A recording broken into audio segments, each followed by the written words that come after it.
அஸ்ஸலாமு அலைக்கும் friends, welcome to அழகான சமையலறை. இன்றைக்கி நம்ம சூப்பரான டின்னர் ரெசிபி தான் ஃப்ரெண்ட்ஸ் பார்க்க போகிறோம். ஹோட்டல் ஸ்டைலில் வீட்டிலே எப்படி டேஸ்டான சாஃப்டான நான் எப்படி செய்கிறதுன்னு பார்க்கலாம் ஃப்ரெண்ட்ஸ். அதுக்கு ஃபஸ்ட்டு ஈஸ்ட்டை ஆக்டிவேட் பண்ணணும் ஃப்ரெண்ட்ஸ்.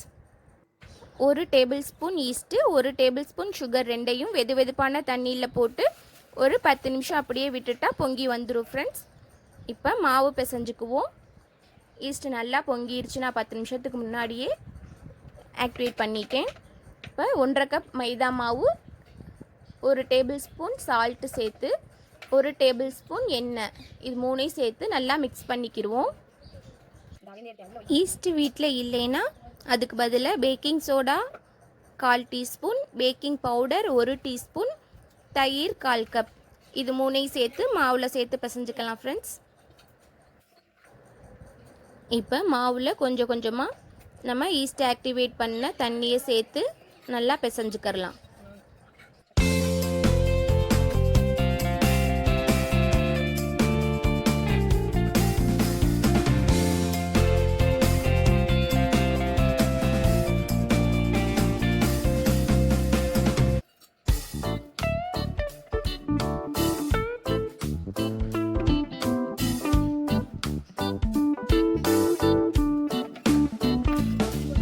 இந்த அளவுக்கு பிசைஞ்சதுக்கப்புறம் ஒரு டேபிள் ஸ்பூன் ஆயில் ஊற்றிக்கிடுவோம்.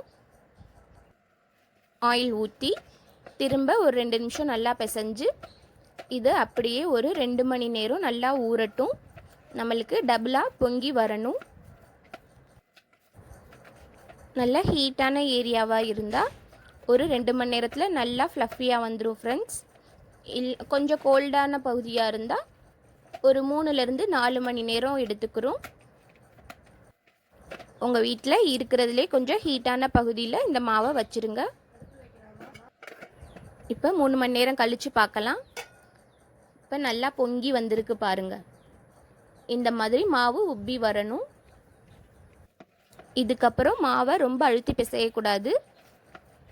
இந்த மாதிரி லைட்டாக தான் பிசைஞ்சு எடுக்கணும். இந்த மாதிரி பிசைஞ்சதுக்கப்புறம் உங்களுக்கு தேவையான சைஸில் உருண்டைகளாக உருட்டி அதை தேய்ச்சி எடுத்துடலாம் ஃப்ரெண்ட்ஸ். இப்போ பாருங்கள், இந்தளவு மாவு எடுத்திருக்கேன். வர மாவு போட்டு நம்ம நான் ஷேப்பில் தேய்ச்சிடலாம். கைகளால் கூட அழுத்தி விட்டாலே போதும்,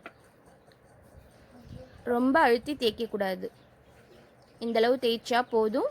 இப்போ நல்லா ஹீட்டான இரும்பு தோசைக்கல் வச்சுருக்கேன். அது நல்ல ஹீட்டில் இருக்கணும் ஃப்ரெண்ட்ஸ். அப்போ தான் நான் நல்லா பபிள்ஸ்லாம் வந்து அதே டேஸ்ட்டு கொடுக்கும். நம்ம தந்தூர் இல்லாமல் தோசைக்கல்லில் தான் செய்கிறோம், அதனால் நல்லா ஹீட்டாக இருக்கிற மாதிரி பார்த்துக்கோங்க. இந்த மாதிரி பபிள்ஸ் வர ஆரம்பித்தோன்னே பட்டர் வச்சு க்ரீஸ் பண்ணி விட்றணும் ஃப்ரெண்ட்ஸ். நானில் பின்பக்கமாக தண்ணி கொஞ்சமாக தடவி தோசைக்கல்லை நல்லா ஒட்டிக்கிற மாதிரி செஞ்சு தோசைக்கல்லோடு அப்படியே திருப்பியும் அடுப்பில் காமிப்பாங்க ஃப்ரெண்ட்ஸ். அதை விட நம்மளுக்கு இதுதான் பெஸ்ட்டான ஐடியா. இதை அப்படியே எடுத்து பக்கத்தில் இருக்க அடுப்பை சிம்மில் வச்சு இந்த மாதிரி செஞ்சிடலாம். இப்போ தோசைக்கல்லேருந்து எடுத்தாச்சு. அடுத்த நான் தோசைக்கல்லை வேக வச்சுக்கிடுவோம். இந்த மாதிரி எல்லா பக்கமும் நல்லா காட்டி வேக வச்சிடணும் ஃப்ரெண்ட்ஸ். அவ்வளோதான் ஃப்ரெண்ட்ஸ், நம்ம வீட்டிலே ரெஸ்டாரண்ட் ஸ்டைலில் அதே டேஸ்ட்டில் நான் ரெடி பண்ணியாச்சு. இது ரொம்பவே சாஃப்டாக இருந்துச்சு ஃப்ரெண்ட்ஸ். இதே மாதிரி மெத்தடில் நீங்களும் ட்ரை பண்ணி பாருங்கள்.